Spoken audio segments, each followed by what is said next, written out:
Good morning, children. Welcome to my class, class 6. Today we are going to do chapter 11, and that is The Selfish Giant, and it's by Oscar Wilde.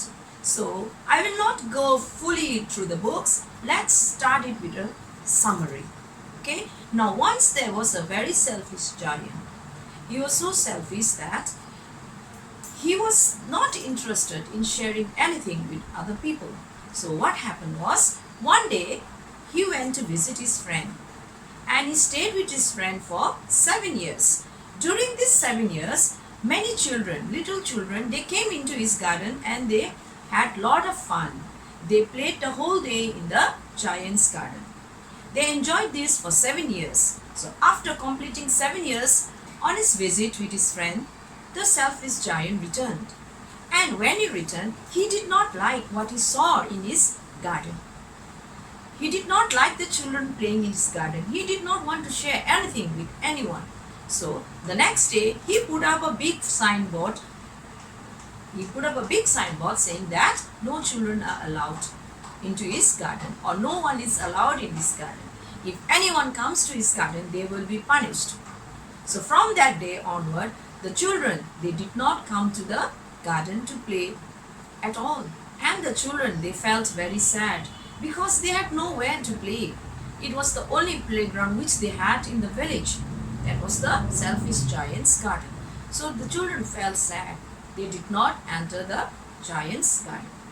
So what happened was, many months passed and spring came. When spring came, nothing happened in the selfish giant's garden. It was still winter. Cold wind were howling, hailstones were falling, and not the wind from the north were blowing there. It was very, very cold. And while outside the giant's gate, it was full of spring.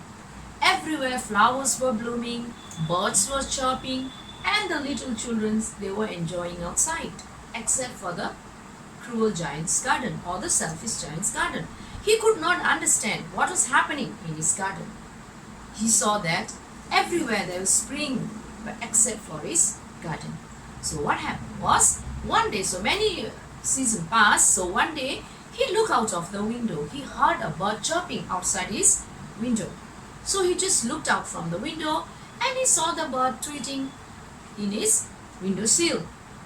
And from that side of the garden, he saw that the flowers had bloomed and there were fruits on the trees and birds were singing. But on the other side of the garden, it was still winter. It was still cold.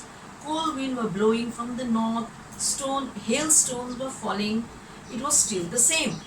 And so what happened was, the next day when he looked out, he saw that the part of the garden where the children were playing. So he saw some children playing in his garden. The part where the children were playing was spring. So his garden was very big. The part where he saw the children, or where the children were playing, there was spring there. And the part where the children were not there, it was still winter. And at the same time, he saw a little boy under a tree in the corner of the garden. And he went near the garden. Even the trees were trying to help the little boy climb on them. They bowed low so that the boy could climb on them. But the boy was too tiny, he could not do that. And the giant, he lifted the little boy and put him on the tree. And as soon as the little boy was put on the tree, immediately that part of the garden too became spring. So there were beautiful flowers, birds were chirping, and there were flowers blooming. So when he looked around his garden, he saw that when the children came back, spring came with them. And his garden was once again full of life. Full of life means there were he could hear children playing, he could hear the birds chirping, and he could see all the flowers blooming, and everywhere there were greenery.